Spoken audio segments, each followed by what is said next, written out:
What's going on, guys? Welcome to another episode of Smash JT. Gonna do something a little bit different this time. I've had a lot of people hit me up recently for some reason as to what my secret to success, if you want to call it that, on my channel is, on how I got to over 13,000 subscribers in just under 3 years, and what I did to do that, how that came to be when a lot of these channels are quality individuals and they're struggling to break 1,000 subscribers, or sometimes 5,000, or even 10,000 subscribers. Whereas where I am at 13,000, I put a lot of pressure on myself. I feel like it's not good enough. Nothing I ever do is good enough to me. Like, that's one of my faults. Like, I always want to be better than what I am. And yes, it's a fault, but I also appreciate that inner drive that I have that makes me always want more than what I have.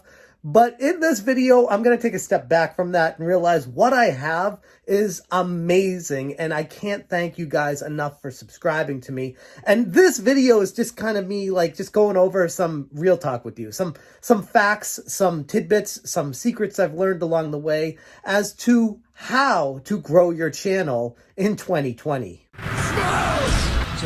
So the number one thing I see when someone tells me their channel is 500, 600 subscribers or 800, 900 subscribers, and they've been doing this for 4, 5, 6 years, and they don't know why they're not growing. They can't understand. They feel like they're constantly putting videos out. They're covering interesting video games, and they feel like they're doing a good enough job on editing to grow in the community. But there is so much more to it than just plopping down, talking, and pumping a video out there. Like, let's go through this list of things that I've just kind of been rolling around in my noggin. First off, how you speak to your audience is like the biggest thing. Like, when you look, this is what I've done. When I first started making videos, my voice was very meek. It was very afraid of the camera. I was scared because I didn't want people to judge me. I didn't know what people would think of me. So I really held back a lot on how I wanted to be. But I guess you could say what changed that was my frustration of not getting anywhere on the platform. And I'm like, look, you can only hit your head against the same wall so many times before you change what wall you're hitting it on, and hopefully you break through somewhere. And that's where I started, was changing the inflection of my voice, feeling like I know what I'm talking about, because I do, and having that come across to the end viewer, which did not always translate when I didn't have the confidence in speaking to the camera. Not that I'm a pro by any means, but damn, look at my earlier videos and compare it to this, and it's night and day. It truly is. And when I see smaller channels and I see them being meek and afraid of the camera, it just reminds me of that's exactly why I was not growing. That was one of the major faults I had when I first started my channel, is don't be afraid of who you are. Be comfortable in your own skin. And sometimes, especially in the realm of gaming on YouTube, people are afraid to be comfortable in their own skin. I say own it. Be who you are and be proud of it. And don't worry about what the naysayers or haters, which inevitably will come anyways. The more you grow, the more you'll deal with them. Just be who you are, but make it an amplified version of yourself. Someone who is confident, someone who knows exactly what they're talking about and comes across that way to the end viewer. And in a weird way, this is going to divert a little bit from the topic, but it's kind of like dating. Like, I remember when I first entered the dating scene, I was really late to it. Like, I went to an all-boys high school, so I didn't date at all in high school. I was just so focused on schoolwork because that was enough of a struggle for me as it was, balancing school and video games during high school.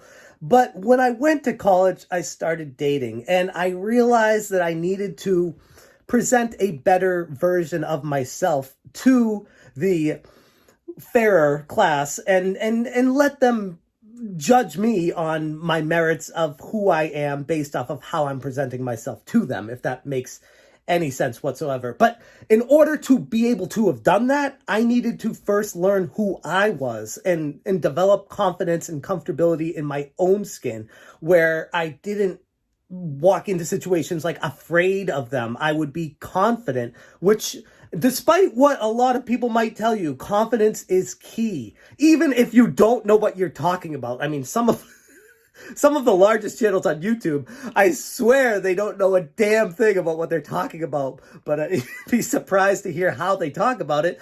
And that's really all at the end of the day that matters to the vast majority of viewers, is just someone who's entertaining, someone that keeps your attention, and somebody that sounds like they know what they're talking about. Oftentimes, obviously, the larger the channel is, the more they do know, but that's not a direct correlation, and it definitely doesn't happen all the time. The second big thing I would focus on as a smaller channel is what you're actually talking about, like what your videos are, because holy crap, if no one's told you this before, I'll be the guy that just is the asshole. I'll be the bearer of bad news. If your channel is just strictly unboxing video games, or just straight up gameplay, or just straight up talking about something basic with a game and not ever doing anything past that, nobody's gonna care. Like, nobody cares. There's an infinite amount of channels out there that do that same damn thing, and most of them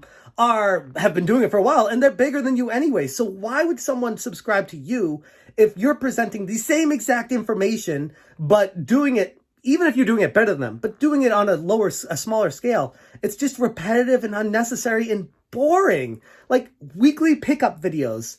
I know there's an audience for it, but God, like, it's so generic. It's not content. Like, the only time I would do like a pickup video is if I was legitimately at a yard sale and picked up like, oh my God, this is like the most insane find ever. I need to share this with my audience. But beyond that, just generic, I bought these 5 games at GameStop and this is what they sent me. Unless you're a big channel and already have an audience, that's not going to go anywhere. I mean, just being real with you. That's the problem a lot of smaller channels have, is they don't know what to talk about. And I guess it goes in line with the first point of learning who you are, having confidence in what you speak about, learning more about the industry and what it is you want to talk about, and then giving valid opinions that make people think on a deeper level than just generic throwaway cookie cutter content. And 3, another point here, this kind of goes in line with the first one too, but nobody cares about you. They don't. Like, I'm sorry. I know it's hard to hear for a lot of people, but sorry, there's an infinite amount of people out there that are presenting content for free. There's no reason for someone to care about you specifically unless you give them a reason to care about you, which kind of goes in line with the whole dating thing. Like, there's a million guys out there for the girls or whatever it is you're into. I'm not getting into that debate here. I don't care. I'm just saying there's a million fish in the sea on both sides of it. And you need to do something to make someone care about you. And one of the biggest things you can do is have confidence in yourself and sharing that confidence with someone else to make them want to learn more about what you're talking about. And this one to a lesser extent, the editing, because obviously look at me with my edits sometimes, but I do a variety of videos. I like to switch it up. I'll do a professional one, if you want to call it that, in my garage. I'll do car vlogs. I'll do one when I'm literally taking a break from work. I'll do it when I'm in my hot tub. Like, just do a video anywhere. Don't let the scenery decide and determine what your channel is making a video on, especially when you're small. Just make the videos, but make sure if you are making a professional video to do the edits right. Edit out all the coughs, the burps, the farts, the mistakes, the duplicate. Oh my God. If you stutter over yourself and then leave that in there and then stutter over yourself again and then leave that in there and then finally get it right, it's so cringy. You're going to lose people and they're never going to come back. This is one of those things, especially when you're a smaller channel too. First impressions mean everything. So take full advantage of especially the first 2.5, 3 minutes of your video to make a mark on the person viewing you, because if not, they're gone and they're not coming back. And when you're a smaller channel, every single eyeball watching your video means the world, like literally, because it could mean the difference between getting 20 subscribers that month, if that, or 1,000 subscribers that month, depending on how you capture your audience. And if you're a smaller channel watching this video being like, I don't care about my subscribers, I don't care about mine, I do it for fun.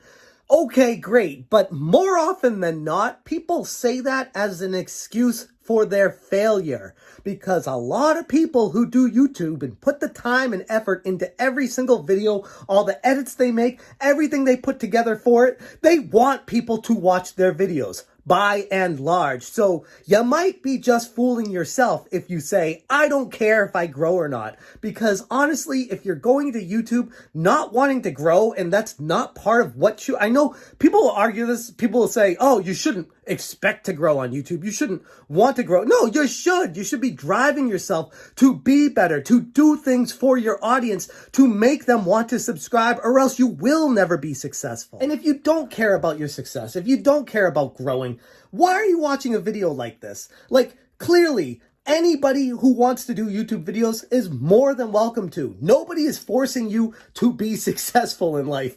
And that's part of the drawback to this. That's part of the problem is people think that they can just throw videos on the internet and they will be successful.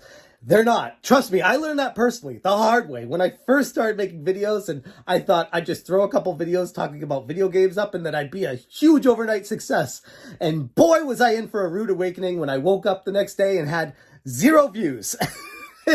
It doesn't work like that. You have to put the time and effort into it. You have to be okay with the ups and downs. You have to be okay with taking chances, not being afraid to cover topics that other YouTube creators don't want to touch. If that's your jam, it might not be. I'm not saying you have to be like me. I'm just saying what's worked out for me is talking about stuff that not necessarily everybody would feel comfortable talking about. And there is always an opportunity there because there's always topics that people are a little bit sketched out on covering because it could be bad for their brand. It could be bad for their image. Their take could make them look terrible. But here's the thing, especially as a smaller creator, your take is everything. And people will subscribe to you as a smaller channel even if they disagree with you. If you present your argument well enough and you get the person entertained and interested in what you're talking about, ultimately, your perspective is one of the lesser important things. I have, if you look back at my history of videos, I sometimes have more dislikes on my videos than likes. I don't even care. Like, it used to get to me when I first started. Like, it would be like a knife to the heart when I saw a dislike on a video. I'd be like, oh my God, who would I offend on this? Why did I say something wrong? Why don't they tell me? And I'm like, God, give me a break. Most of the time, it's somebody that's just jealous of your success, and that's their way of getting back at you. That's their way of trying to make themselves feel like they have some sort of power in this world, when, in fact, all it does is prove the point that they are a loser, and that's all they can do in their life.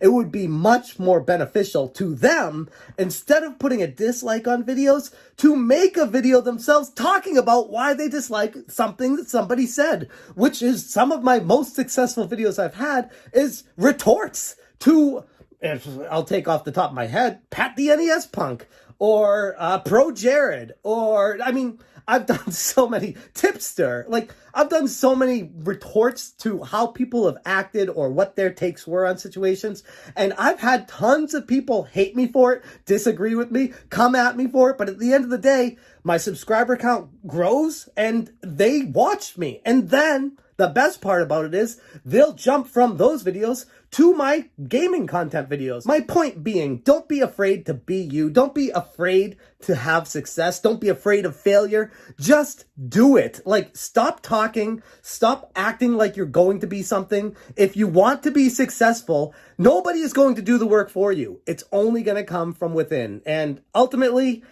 you're the only one that can decide that. I'm going to leave the video right there. Thank you so much for watching. And as always, you stay smashing.